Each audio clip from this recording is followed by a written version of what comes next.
Hello, welcome to Spotlight, a ray of positive imagination in a destructive world. Spotlight, brought to you by the Isle of Man Arts Council. This evening, we hear of a wonderful new initiative to brighten up the most miserable time of year with a Window Wanderland. Intrigued? Well, keep listening. We head to Chicago, or at least the famous musical of the same name, coming to the Gaiety Theatre this very weekend, and we hear from director David Dawson. And young poets, listen up. Could you be the next Manx Youth Bard? Remember, do get in touch with any creative artistic endeavours you might be involved in, planning, hoping to create, or would really like to put in the spotlight. Poetic, theatrical, musical, literary, ceramic, sculpture, drag, film, mime, social media, punk, lots more you probably can think of. And if you can, get in touch, let us know. Come and be featured on the programme. Let's go to your gallery. Let's hear about your art, your poetry, your ceramics, your dance perhaps. Not much dance of late. Any good dancers out there I'd like to feature about what you're doing? Get in touch. Howard Kane at manxradio.com, Caine for the Kane. And if you don't want to use my name, what about Spotlight at manxradio.com? I'll read them both and I'd love to get in touch with you and hear what you're up to. If you're anything like me, I always find this time of year somewhat difficult to get through at times. All the joys of the run-up to Christmas have been and gone, and they seem to have taken with it the colour and all the lights and razzmatazz. The weather, usually pretty miserable. January seems to last forever with little excuse for joy other than the sight of snowdrops, which genuinely gladden my heart, and perhaps a glass or two of your favourite scotch on Burns night. That's about all I can think of, really, for the first 2 or 3 months. Well, it seems I or we are not alone, for a new initiative aims to brighten up the Manx winter and inspire creativity on the island, just what we like here on Spotlight. With backing from our favourite artistic sponsors, of course, the Isle of Man Arts Council, Window Wanderland aims to encourage people to turn their front windows or gardens into little oases of light or creativity, and as a celebration of imagination, collaboration, creativity and community. Head of Culture and Arts for the DESC, Sarah Wilson-White, told me more. So Window Wanderland originally started back in 2015 when a set designer called Lucy Khan, based in Bristol, was quite poorly for a length of time and would find herself taking evening walks and nosing into people's windows to sort of wonder what's happening in their world. And thought, oh gosh, what could this be? Could this be something else? So it started off in Bristol, and in its simplest form, it's a nighttime walking art gallery where people are encouraged to look into people's windows instead of averting their eyes. And the people in the homes are invited to put up a nice display of fairy lights or artwork or anything they choose to do. So people of an evening can have a walk around and see their streets and neighbourhoods in a whole new light. OK, so how is this going to work practically then here on the Isle of Man? So this will be the first time it's been delivered. It is being delivered all over the world now, from Amsterdam and Canada and England and America. So we're now joining a part of an international network. And how it's been delivered here is in collaboration, a few arts venues on Ireland. So Peel Centenary Centre in Peel, Erin Arts Centre in Port Erin, Kensington Arts Centre and Villa Gaiety in Douglas are each hosting free workshops in the community in February half term.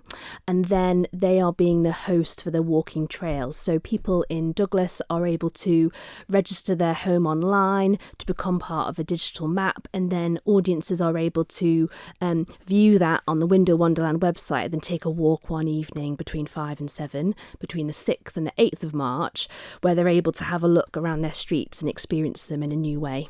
Oh, terrific. So you can go online, like I said, there you will find the trail you can follow and look into the various windows with whatever's going on, I guess. Yeah, exactly. And people can be really broad with it. We've purposely not given a theme for the first one because we just need to see what people might want to do and how that works. But in the future, it might be themed to become music, or it might become environment, or a specific kind of art form. But for now, it's just do whatever you want in your window or your garden. So when people walk past, they are able just to feel a bit of joy, I guess, of an evening. March is obviously, of course, on the way to spring, but it is a little bit still bleak, to be honest. Can be. Depending on the weather, of course.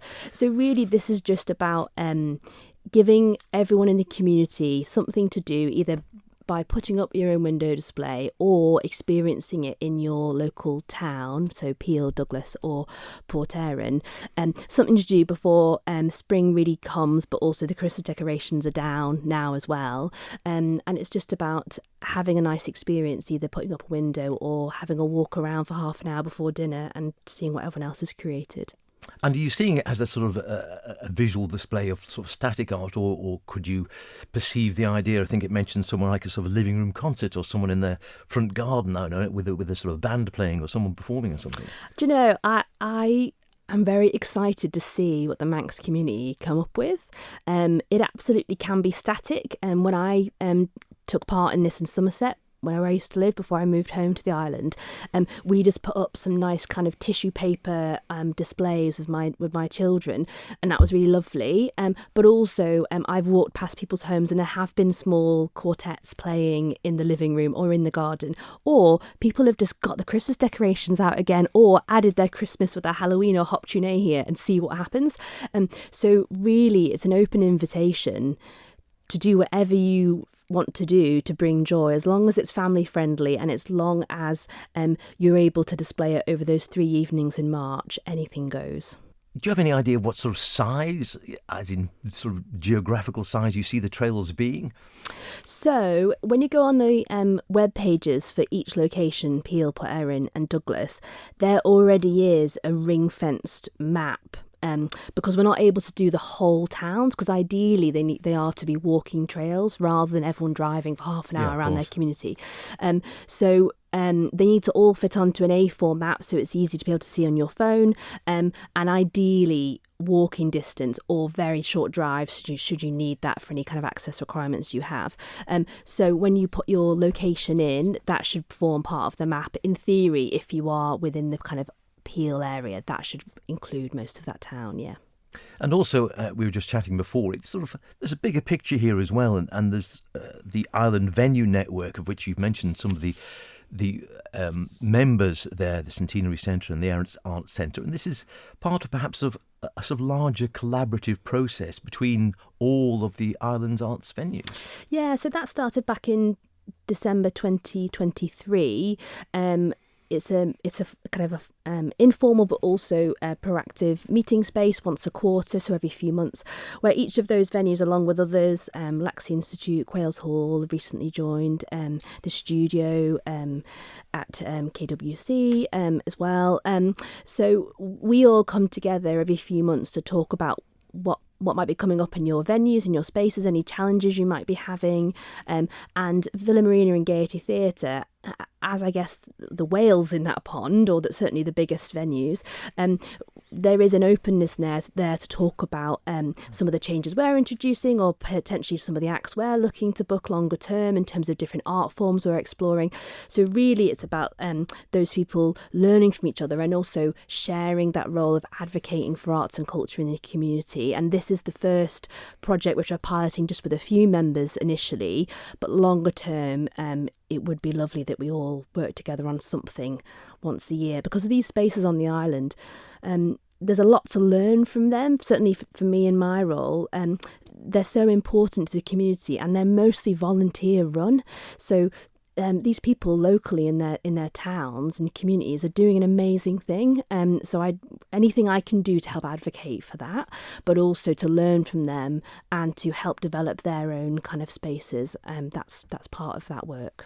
And you say it's a pilot, so is the idea hopefully then, as you know, in future years, to have a Window Wanderland on an annual basis and sort of grow it across the island? Yeah, I would love that. I think we need to see how it goes. I think I would love that it becomes a little bit like the tractor run now.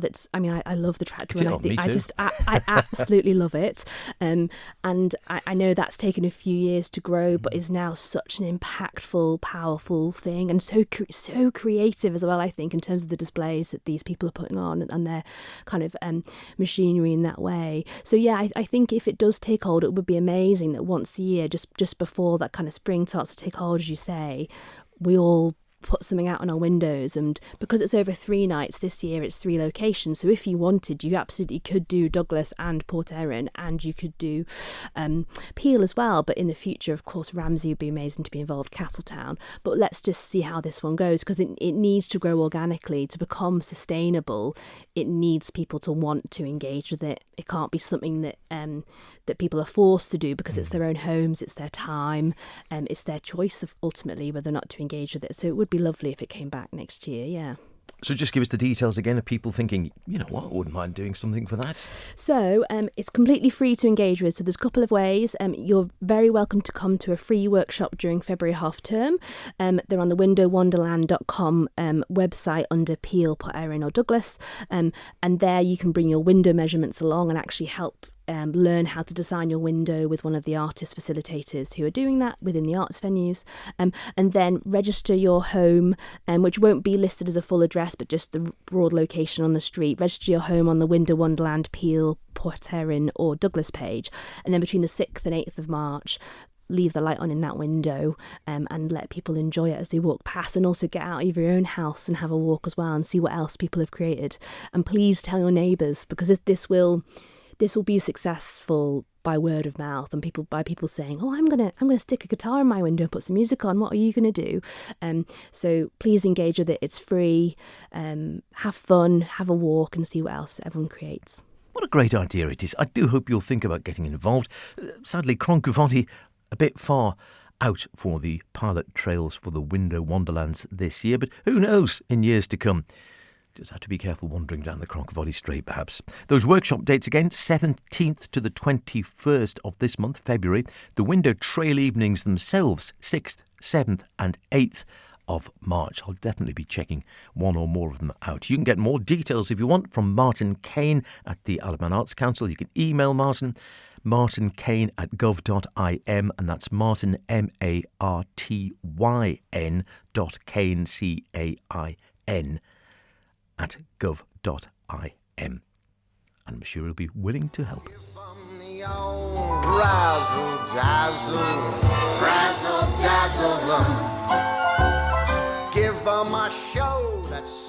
A bit of the old razzle-dazzle from the film of Chicago and Douglas Choral Union will no doubt be hoping to razzle-dazzle you with their performance of Chicago at the Gaiety Theatre, which gets underway on Friday of this very week.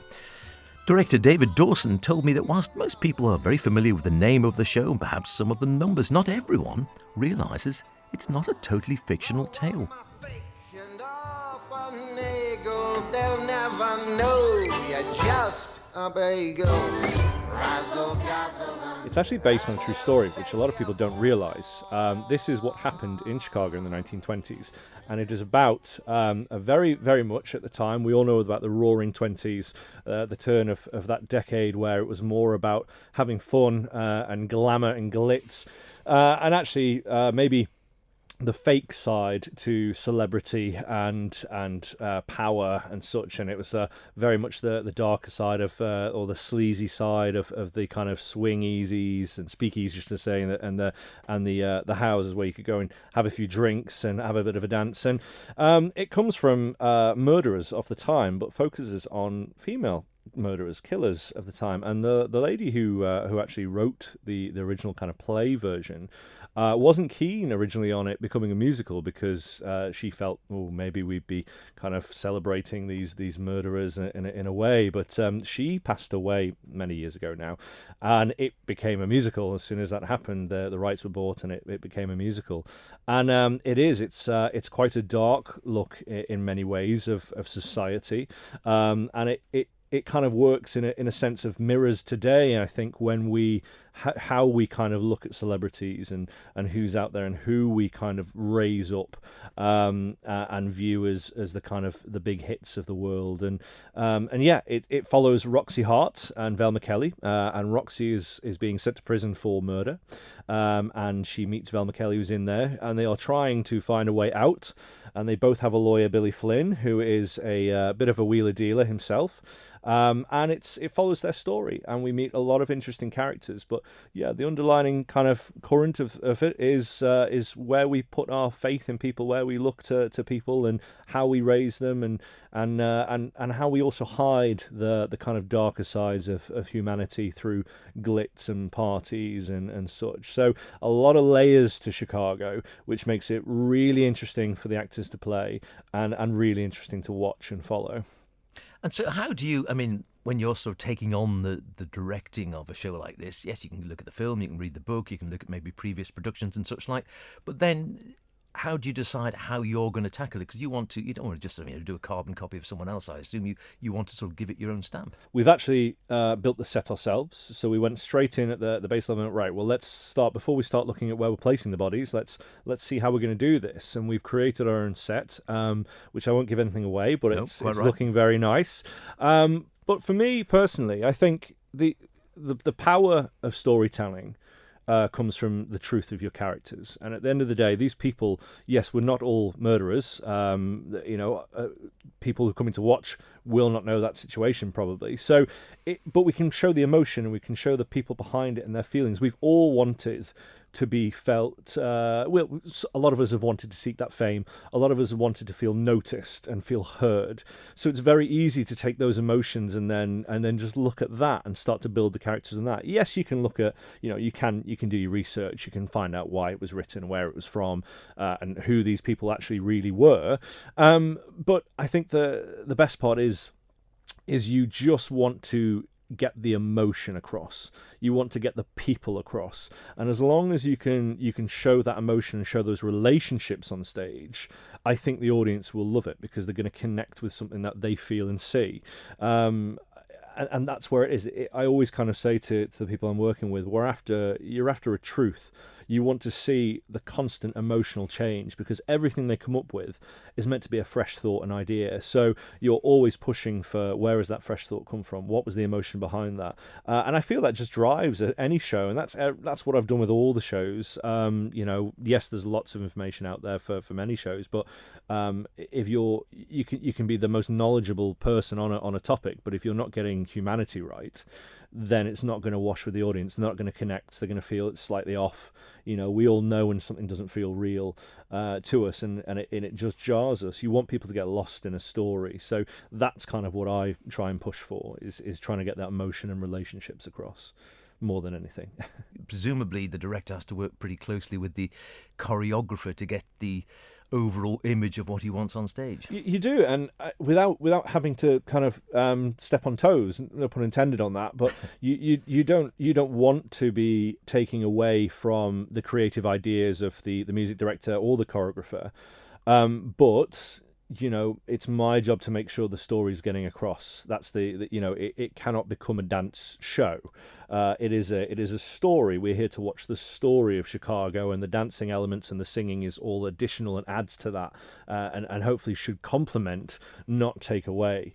And we've been great working with Liz Dixon as music director, and Brian Grant, who's been helping as assistant MD, and fabulously Brisha Krukul, who is been currently off working professionally on some cruise ships. I think she's on Cunard now, so we managed to get her back over. She's a home girl, so and she's done some great things. And we actually took a bit of a risk this time we specifically auditioned for a dance cast, people who have felt strong with dance. Now, yes, they're meant to sing and yes, they're meant to act, but we focused on that and an ensemble. So we have our storytellers, and then we have our ones who we know we can push a little bit more to do our high kicks, flips and drops and everything like that. So it works because, again, we're trying to push that 1920s party vibe.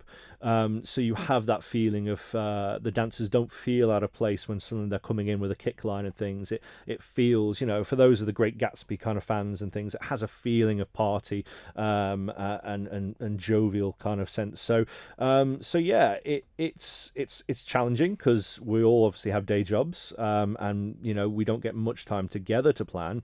But it is a lot about communication, making sure more, as I say, that the story is the main focus and everything else is there to kind of complement. And it's gone well. It's been busy, very, very busy. We tried a few different things this year. Usually when I direct, I'm in the room for every rehearsal, and I will cast, probably hate it for me for this, but I will strip things back and throw things in. I will play with things. If they give me something, I will go, that's really nice, let's try and push it this way and see what that will do. And this time we've given a lot more time to my wonderful assistant director, who's Sarah Holland, and she has had a lot more responsibility in terms of cleaning the show, running it, working it. So that's been quite exciting and also nervous for me, because I've had to kind of remove myself for weeks and then come back in and see how they're doing. So I have a lot of faith in Sarah, and she's done a great job, and the cast have done a great job. But that's been probably the most nerve-wracking part for me, I think, is relinquishing power to kind of somebody else in that sense, and then coming in going, okay, great, what you've done is great, now I want you to do this, this, this, and this, And it's interesting you're saying that, because obviously, again, with musicals, unlike plays where you're just talking about the storytelling via the acting, in musicals, yeah, you've got obviously the acting element to it, you've also got obviously the musical and the singing element to it, for the actors and actresses' point of view. And as you say, you were sort of, slightly majoring on some of the casting there with the dancing side of it, the being able to dance. And, sometimes you get people who are brilliant at all three, but often they sort of major in one and the other two are sort of slightly secondary, maybe. Yeah, and we have to remember, and I think it's easy to forget on this island because of how lucky we are with the talent. These people aren't professionals. They are working in banks, in accountancies, in lawyers and farmers and this, that and the other. So what we try and do is we see where people's strengths lie, and then in that rehearsal room it's about progressing those talents in other areas, giving them the experience. And you know what it's like from experience yourself, Howard, that you can gain just as much by watching somebody perform and going, oh, I like what they just did there, and I can see why they did it. And that's the case. We want these rehearsal periods not to just be kind of robotic. This is what you do, now go on stage and repeat that. It's about growth, it's about understanding, and that comes from experimenting and comes from getting things wrong just as much as getting things right. And that's one of the joys. That's what makes the winter nights wonderful here, because I know I can go to a room in Onchan or in Douglas and we get to play, we get to be creative, and we get to make it ours, and that's the biggest thing. We're not replicating a London show. This is the Isle of Man's version of Chicago. This is the Douglas Choral Union's version of Chicago, and that's fun, because what we decide is what's right, The show opens this Friday, the 7th of February. Tickets are available, of course, via the Villa Gaiety website. Check it out. Now, we were speaking to the current Manx Bard, Jordan Kenyuk, last week, and while she was in the studio, she was keen to remind me that the opportunity to be the next Manx Youth Bard is fast coming up. There'll be the 7th Manx Youth Bard elected in March. That'll be done at Henry Bloom Noble Library. The deadline for the entries is the 28th of February. So it's a lot like the Manx Bard competition. It's 3 poems of your own composition. Any theme, any topic, and anything is welcomed. And then you've just got to be aged between 10 and 17. And the winner will be announced at Henry Bloom Noble Library by me. I'm doing the I'm the compere of the inauguration ceremony. So that'll be really fun. And that'll be a great night as well. That will be really good. And it's lovely just to get in again, because we've said this before, that it's not always the sort of, sexiest, coolest thing to do when you're at school in your teens to do poetry. But it does seem that, there are more young people getting involved at a sort of relatively tender age.